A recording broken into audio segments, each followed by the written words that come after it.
Hello மக்களே, எல்லோரும் எப்படி இருக்கிறீங்க? இன்றைக்கு ஒரு முக்கியமான நாள். ஒரு கல்யாண வீட்டை ஒன்று நாங்கள் போக போகிறோம். நீங்கள் பார்க்க போகிறது ஒரு கிறிஸ்தவ கல்யாணம்.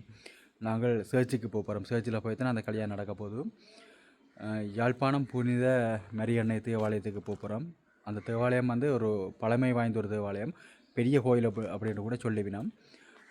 அப்படியும் ஒரு 100-150 ஆண்டு பழமை வாய்ந்த ஒரு தேவாலயத்தை நான் இந்த காணொலியில் காட்சிப்படுத்த போகிறேன். ருபினா அங்கே எடுக்கப்பீங்க. ருபினா வந்து இப்போ அன்றாபுரத்தில் நிற்கிறாங்க. நான் நினைக்கிறேன் இப்போ லீவு கேட்டுட்டு எப்படியும் ஒரு 12-1 மணிக்குள்ளே இடையில் அவங்க வந்து சேர்ந்துருவாங்க அப்படின்னு நான் நினைக்கிறேன். பார்ப்போம், லீவு கிடைக்கணும்னு தான் நான் நினைக்கிறேன். கிடைச்சா கண்டிப்பாக அவங்களும் இந்த திருமணத்தில் கலந்து கொள்வாங்க. வாங்க இந்த வீடியோக்குள்ளே போகலாம். சரி, இப்போ நாங்கள் சர்ச்சுக்கு வந்துட்டோம். யாழ்ப்பாணத்தில் இருக்கக்கூடிய பெரிய கோயிலுக்கு வந்துட்டோம். இந்த கோயிலுக்கு பக்கத்தில் வேறு சென்ட் பேட்ரிக்ஸ் காலேஜ் இருக்குது. சென்ட் பேட்ரிக்ஸ் காலேஜுக்கு பக்கத்தில் தான் இந்த சர்ச்சும் இருக்குது. பாருங்கள், அந்த நூற்றாண்டு கடந்தும் அந்த கட்டிடங்கள் பில்டிங்குகளை பாருங்கள் எப்படி நல்ல அழகாக இருக்குது. அந்த காலத்து கட்டிடங்கள் எல்லாம் இங்கே பாருங்கள்.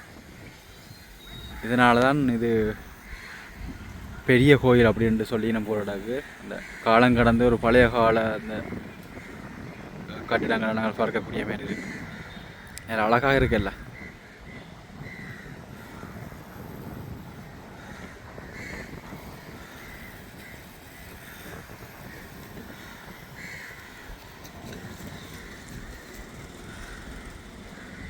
இந்த கோயிலுக்கு நான் இப்போ இது வந்து 3வது முறை வாரேன். முதலும் 2 தரம் வந்திருந்தேன் நான்.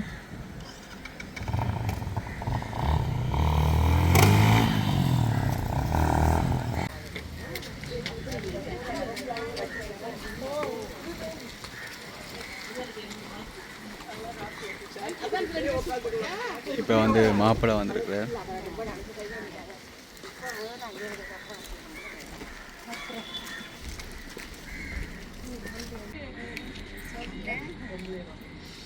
இது வந்து சரோன், அக்காண்ட மகன்.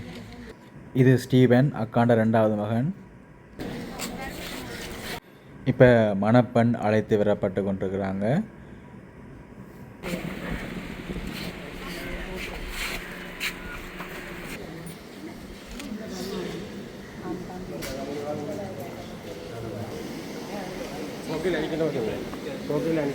Each fathers they bring the bride.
திருமண அருட்சாதனத்தின் ஊடாக 2 வகையான குடும்பத்தினர் ஒன்றாக மாற்றப்படுகின்றார்கள்.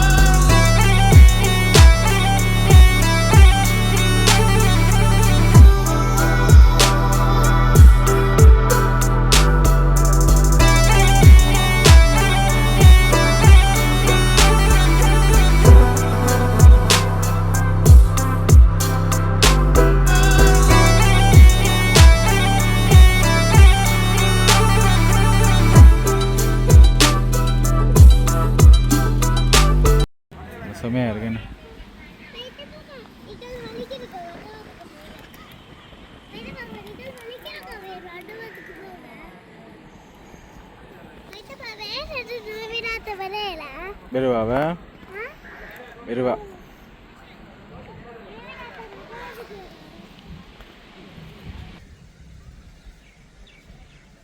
இப்போ சேர்ச்சில் வந்து கல்யாணம் முடிஞ்சுது. நீங்கள் அடுத்ததாக மண்டபத்தில் போய் தான் விருந்து உபசாரம் நடக்க போகுது. யூஎஸ் கோர்ட்டில் தான் அடுத்ததாக போயினம்.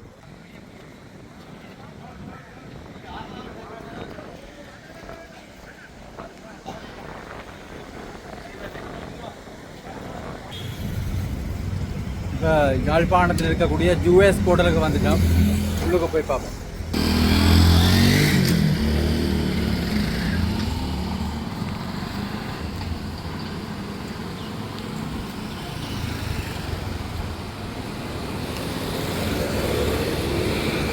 இதுதான் யூஎஸ் ஹோட்டல்.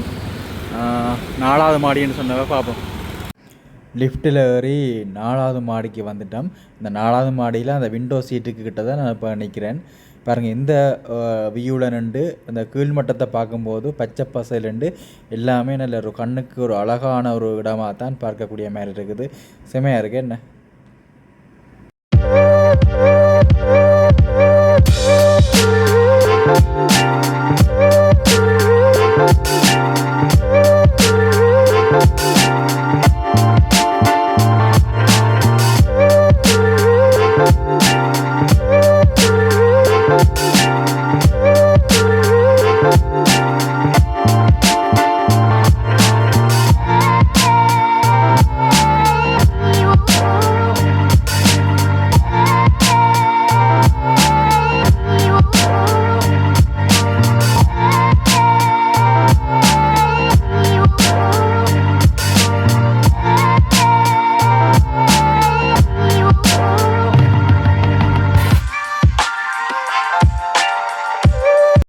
அடுத்தது முக்கியமாக நாங்கள் சாப்பிடுவோம். என்னென்ன சாப்பாடு இருக்குன்னு பார்ப்போம். போய்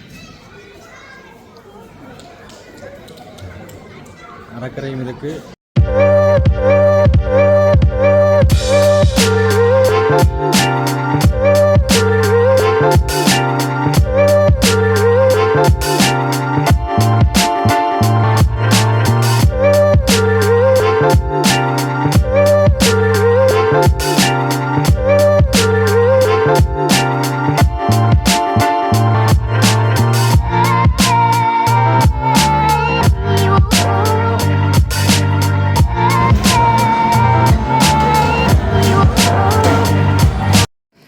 நிறைய சாப்பாடுகள் இருந்தாலும் நான் எடுத்த சாப்பாடு தான். கொஞ்சமாக பீஃப் கறி எடுத்துருக்கிறேன். அதோட பருப்பு கறியும் எடுத்திருந்தேன். நான் கட்லட் மாதிரி ஒன்று செய்து வச்சுருந்தவ அதுவும் எடுத்து கொண்டு வந்திருந்தேன். நான் முக்கியமாக இந்த கண்ணாடி போத்தலுக்குள்ளே தண்ணி கொடுக்குறது இந்த யூஎஸ் ஹோட்டலில் வளமையாக இருக்குது. சில இடங்களில் போத்தலுக்குள்ளே தான் தண்ணி வைப்பினோம். ஆனால் இங்கே வந்து கண்ணாடி போத்தலுக்குள்ளேயே தண்ணி வைக்கிறது அதை பார்க்க இன்னும் கொஞ்சம் அழகாக இருக்குது. உடலுக்கும் ஒரு ஆரோக்கியம் தானே. என்ன அதுக்கு பிறகு நான் சாப்பிட்ட பிறகு ஒரு ஐஸ்கிரீம் எடுத்துக்கொண்டு வந்து நான் இப்போ குடிச்சு கொண்டிருக்கிறேன். இப்போ இன்றைய நாள் ஃபுல்லாகவே ஒரு மகிழ்ச்சியான ஒரு நாளாக தான் அமைந்திருந்தது. என்ன ஒரு குறை என்று சொன்னால், நான் ஏற்கனவே விடிய சொல்லியிருந்தேன் ருபினா அன்றைக்கு வரும் அப்படின்னு எதிர்பார்த்துருந்தேன். ஆனால் ருபினாவால் வந்து வர முடியாமல் போயிட்டு என்னென்னு சொன்னால் அவங்க வேலை செய்கிற அலுவலகத்தில் லீவு கொடுக்கலையாம். அதனால் ருபினா அன்றைக்கு வெளியெல்லாம் போயிட்டுது. நான் கால் பண்ணி சொல்லியிருந்தவங்க. சரி பரவாயில்லை, இப்போ 4ஆம் சடங்குக்கு வந்து ருபினா நிச்சயமாக கலந்து கொள்வாங்க. சார் நாங்கள் அப்படியே ஃபோட்டோ எடுத்துகிட்டு அப்படியே நாங்கள் வெளியிட போகிறோம். இந்த வீடியோ நாங்கள் முடிச்சுக்கொள்ள போகிறோம். இந்த வீடியோ எப்படி இருந்ததுன்றதை மறக்காம கமெண்ட்ஸில் சொல்லுங்கள். தம்பதிகளுக்கு வாழ்த்துக்கள்.